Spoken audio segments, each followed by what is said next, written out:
28,000 people in Kentucky still without power, 46,000 in Mississippi, 18,000 in Florida. These families have been freezing for days, and the coldest wind chills of this entire event haven't even arrived yet. This weekend, we are talking negative 30-degree wind chills across parts of the Great Lakes. But that's not even the headline. The headline is what happens after this cold finally breaks. A pattern flip so dramatic it's going to bring severe thunderstorms to the same places that are setting cold records right now. Major snowstorms where it's been warm, and a storm sequence that could last for over a week. Everything you need to know is in this video, and I am not wasting a single second. Before we dive in, I need you to do something. Comment your exact location right now, not just your state, your city. Here's why this matters. Tomorrow's forecast is going to be location specific, and tonight I am building a custom breakdown based on exactly where you're watching from. The detail you give me determines how useful tomorrow's update will be for you. So pause for 5 seconds and drop that comment. Let me give you what you came here for. The numbers that matter right now. Kentucky, 28,000 without power in sub-freezing temperatures all week. Mississippi, 46,000. That's 46,000 households in the coldest weather they've seen in years. Louisiana, 7,000. Florida, 18,000 people without power on a day that broke temperature records across the entire state. North Carolina, 4,000. Hawaii, almost 4,000. New York, 2,200. South Carolina, 2,000. And here's the part that should concern everyone. Thursday is another brutal cold day for most of these areas. But the extreme wind chills, the truly dangerous ones, those hit the Great Lakes and Northeast this weekend. We're going to get to those numbers, and they are shocking. This is not just about one more cold snap. This is about a complete atmospheric reorganization. Starting February 10th, everything changes. The jet stream reconfigures. Storms that have been locked out of the country suddenly have a highway straight across the United States. The South goes from record cold to severe weather threats. The West goes from drought and warmth to flooding and heavy mountain snow. And the central U.S. becomes the battleground where every single storm system could produce either heavy snow or severe weather depending on exactly where that warm-cold boundary sets up. Let me show you what's driving this. There is a pattern called the Pacific North American Index. Right now, it's positive, which means high pressure and warmth out west, deep trough and cold in the east.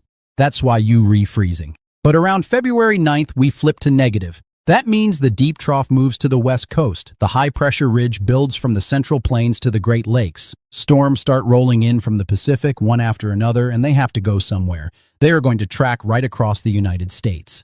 Now here's the detail that matters. The Arctic oscillation, which controls how far south cold air can plunge, stays negative. That means even as we transition to this new pattern, cold air doesn't disappear. It repositions. It holds across the northern tier. So instead of everything just warming up uniformly, we get this setup where Gulf moisture surges north, cold air holds its ground, and boom. That collision zone is where you get your explosive storm development. That S where you get severe weather. That S where you get heavy snow. That S the pattern we re-entering, and it could persist for days. The models have been hinting at this for almost a week, but the last 24 hours they've accelerated the timeline. The European model this morning brought the pattern shift forward by almost a full day. Instead of February 11th, we might see this kick in as early as February 10th or even late on the 9th.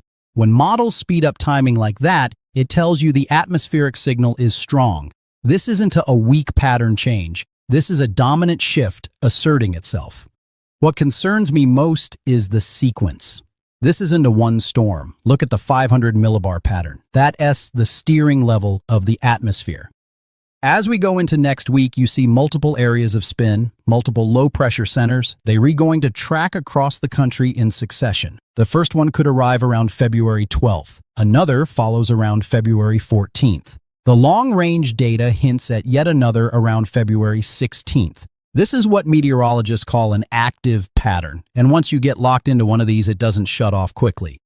Here's your city-by-city breakdown.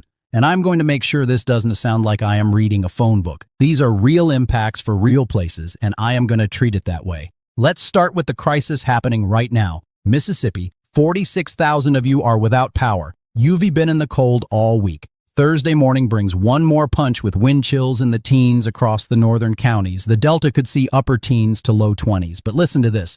By Monday, February 10th, your high temperatures jump into the upper 50s to low 60s.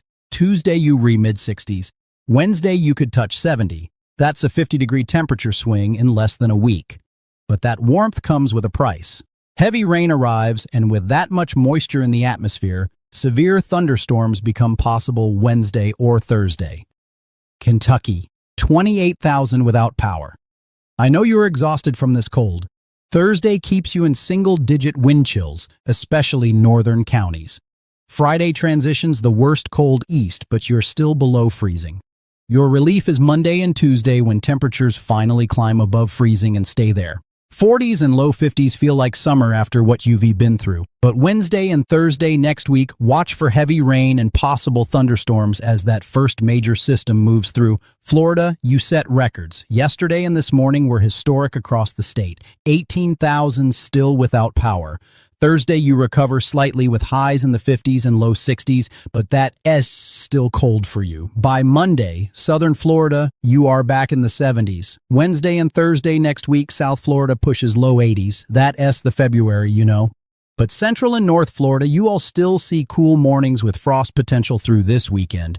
Louisiana, 7,000 without power in the coldest weather you've seen in years. Thursday, wind chills drop into the low 20s north, upper 20s south. But Monday, you jump to low 60s. Tuesday, mid-60s. Wednesday, you re-looking at upper 60s to low 70s with increasing humidity. That humidity is the tell. It means Gulf moisture is surging back north, and when that happens, rain and storms aren't far behind. North Carolina, 4,000 without power. You're getting squeezed by this pattern. Thursday and Friday keep you cold. This weekend, there's a chance for a light glaze of ice or freezing drizzle as weak moisture tries to move through. Nothing significant, but worth knowing about. Your warm-up arrives early next week, but you are not getting as warm as the Deep South. You are in that transition zone where forecasts get tricky. Now let's talk about where the most dangerous cold is still ahead. Great Lakes, Northeast, this is your section. Saturday and Sunday are going to be brutal. We re-talking wind chills from -5 to -30 degrees. Let me break this down by city because these numbers are serious. Chicago, Saturday morning, you are looking at wind chills around -10 to -20. That's the kind of cold where you need to cover every inch of exposed skin. 15 minutes outside without proper protection and you risking frostbite. Sunday improves slightly, but you still in dangerous territory. Your warm-up doesn't arrive until middle of next week, and even then you're only hitting the 30s and low 40s. Milwaukee, you could touch -20 to -25 Saturday morning. You've seen worse, but this is still extreme. Make sure vehicles are plugged in if you have block heaters. Let faucets drip Saturday and Sunday night. Check on neighbors